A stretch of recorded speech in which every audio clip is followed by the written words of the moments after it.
Podcast Talk episode Keefe D's motion to dismiss murder charge denied. Welcome back to Podcast Talk, everyone. I am your host, Mr. LG, and I appreciate each of you tuning in. If you haven't done so already, please hit that like button and subscribe as we strive to reach 47 subscribers. Thank you for being a part of the LG experience while I share my thoughts on trending topics and current events that matter. Now, before we dive into our main topic, let's touch on some other breaking stories. First up, President Donald Trump has ordered 1,500 soldiers to be deployed to help tackle the ongoing border crisis. Now, regardless of which side of the aisle you're aligned with, we can all agree that there is indeed a significant issue at the southern border that needs our attention. Next, in a breaking turn of events, rapper Project Pat's son, Patrick Houston Jr., was tragically shot and killed at a local park in Memphis, Tennessee. Our thoughts go out to his family during this incredibly difficult time. I had the chance to interview Project Pat some years back. Good dude, real dude, and rest in peace to his son. Our condolences certainly goes out to his family. All right, now that we covered those updates, let's get into our main topic of discussion today. Keefe D's motion to dismiss the murder charge against him has been denied. And boy, there's a lot to unpack here. So what are the key points behind Keefe D's argument for dismissal? Let's break it down. No witnesses. This is a major pillar of his defense. Without witnesses to testify against him, Keefe D argued that there's insufficient evidence to proceed with the charges. But does that truly negate the seriousness of the case? Another basis of his argument is monetary gains from social media interviews. Keefe D has conducted several interviews discussing the case and the circumstances surrounding it. His defense contends that these were simply efforts for financial gain rather than credible testimony. But how much weight do those interviews really hold in court? It says a lot because they got him locked up in prison, right? Well, not in prison, but in jail, waiting on trial. There's another basis to his argument. Claims of immunity. He had some meetings with some federal agents at one point in time, and he took away from those meetings that he had immunity. And when you think that, where they come with their case is that he spoke outside of these agreements by openly talking about this case on these social media interviews. But his claim of immunity, he's also asserting that he has immunity, which complicates things further. If true, this could shift the legal landscape significantly in his favor. He also asserting that he has immunity, which complicates things further. If true, this could shift the legal landscape significantly in his favor. Another basis to his argument, proffer agreement protection. Add to that claim that he's protected by a proffer agreement, meaning he may have provided information to law enforcement under the assurance of limited prosecution. That's been a basis to his argument from the beginning because this officer, who was an officer at that time, and I don't agree with his tactics of doing things. This guy, Greg Kading, he sort of did dirty things, and I think it was due to profits and notoriety. And he did this agreement with this officer, and he recorded the agreement. That's what everybody across the world hears now. And it's questionable that he waited a long time to even bring that tape forward. Another part to his argument is accusations against Sean P. Diddy Combs, and let's not forget the sensational angle. He alleges that Sean P. Diddy Combs ordered the hit. He's been saying that throughout all these interviews. I think pretty much that people that follow Tupac or older people from that era follow those stories. So he definitely mentioned P. Diddy throughout his stories, and he wrote a book I didn't read the book, but more than likely he mentioned P. Diddy in this book. This assertion definitely adds a layer of intrigue, but will it hold water in a court of law? These arguments make a riveting discussion about justice, accountability, and the complexities of the legal system. What do you think? Can Keefe D effectively argue his way out of this situation? As always, I encourage you to share your thoughts in the comments below. And remember, if you enjoy discussions like this, don't forget to like and subscribe. Your support means the world. So what happened in the court proceedings? Here's a brief.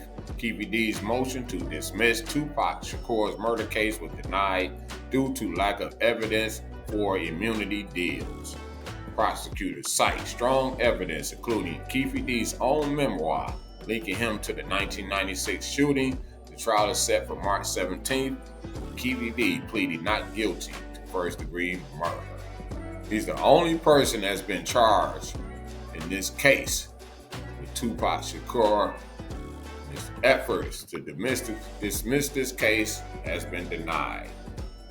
What they are saying, Davis and his lawyer had argued that they never should have been charged with murder because of immunity agreements he says he reached years ago with federal and local authorities. The other side, prosecutor said Davis has provided no proof that he was granted immunity by authorities who interviewed him in 1998 and in the early 2000s while he was still living in California. That's his argument. Davis is originally from Compton, California. He was arrested in September 2023 in Las Vegas. Ironically, he moved to the city where this murder occurred. And many of those rappers that were from like California, they also moved out there to Las Vegas. So there's a lot of celebrities that live in Las Vegas. And we know Las Vegas is an international city, so people from all over the world go to Las Vegas. Tupac was only 25 when he died, and allegedly, Keefe D's nephew, Orlando Anderson, pulled the trigger. He died in a shooting in Compton and denied involvement in Shakur's killing. Two other men in the car were Anderson and Davis are also dead, allegedly. And according to Keefe D, there's no evidence of him even being in Las Vegas, And another player that's supposed to belong in this is this guy named Zip. He supposedly or allegedly provided the gun to shoot Tupac. And we've all seen the video where they were jumping Orlando. They beat him up pretty good. And that's usually what happens when you jump on somebody. They look for retribution. And in that gang world, it would have been embarrassing for Orlando to go back to Compton knowing he got jumped on by this alleged rapper. Tupac was never known to be affiliated with any gangs. And when they see people from out there, when they see this activity what Tupac was doing, that is forbidden. They look at it like, you're not from out there. Then plus your age, at the age of 25, you decide you want to do gang activity. So to those people who are born in that world that come from out there, they usually start that activity around 12 years old. A lot of this stuff is born in the schoolyard. And given the fact that the Crips and Bloods is a generational gang thing out there in LA, is a part of the culture. So they take things like that serious. You can't come to Compton, you 25, and you want to start banging. That's how they look at it. So Tupac basically ran up on a known gang member, and these gang members, they take that stuff serious. So Tupac started hanging out with Suge and Death Row, who are known to be Bloods, even though there are Crips and Bloods over there. He started out running around with the Crips when he was doing Thug Life. Then he started running around with the Bloods. So people look out there, look at that as like flipping sides. So you're not going to be too respected when it comes to that. But again, Tupac was not known to be a gang member. He didn't participate in gang activities, the things that get you stripes and ranking in the gangs. Tupac just basically didn't participate in any of that.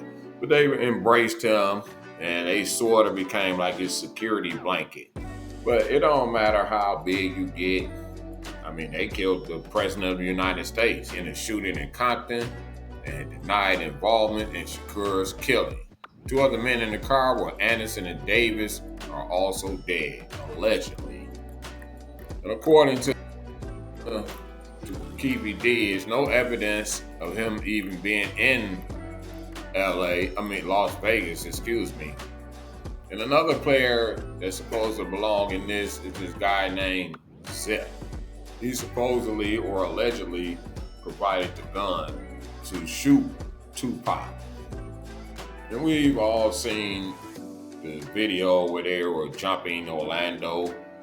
They beat him up pretty good. And that's usually what happens when you jump on somebody. They look for retribution. And in that gang world, it would have been embarrassing for Orlando to go back to Compton knowing he got jumped on by this alleged rapper.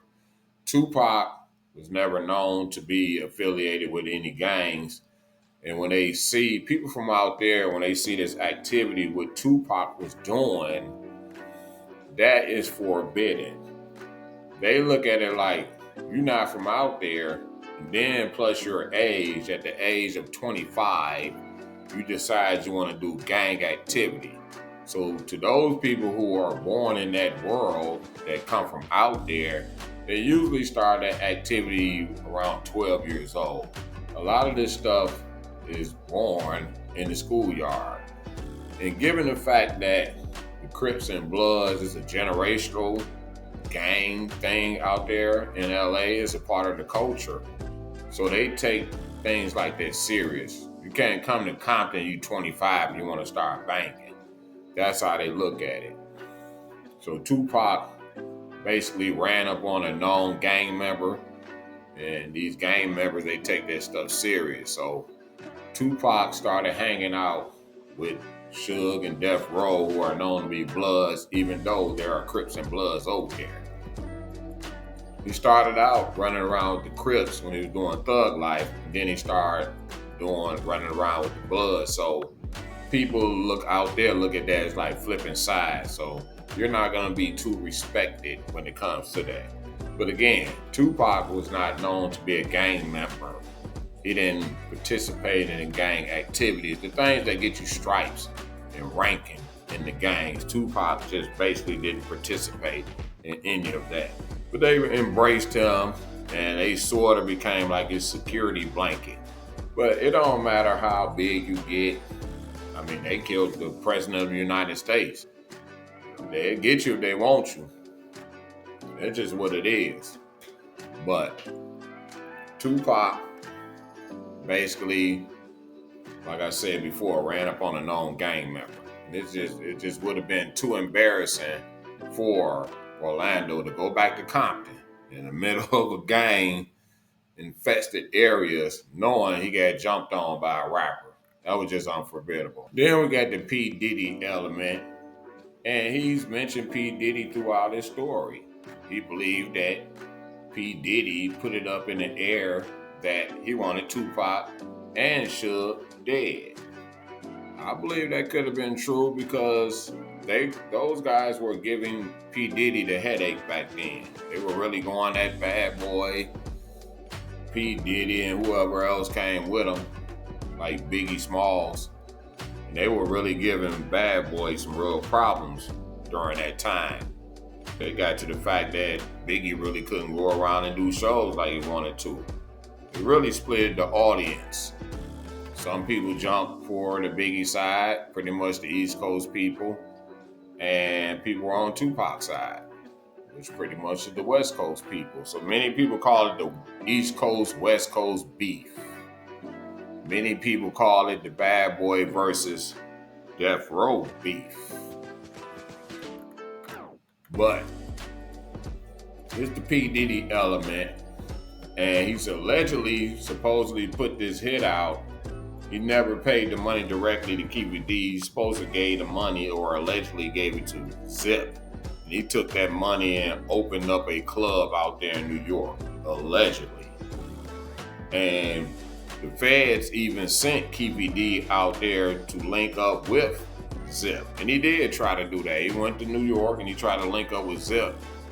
I think Zip basically turned down the deal, whatever he was trying to come with.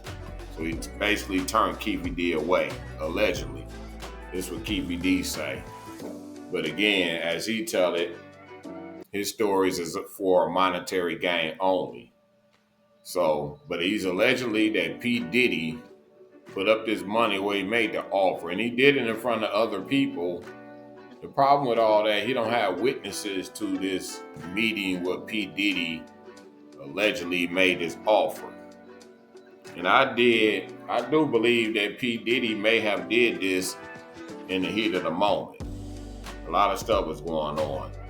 One of the ultimate things that happened is that Biggie Smalls got killed. And many people are thinking that he had Biggie killed. I don't know, but you all tell me in the comments below, do you think he had Biggie killed?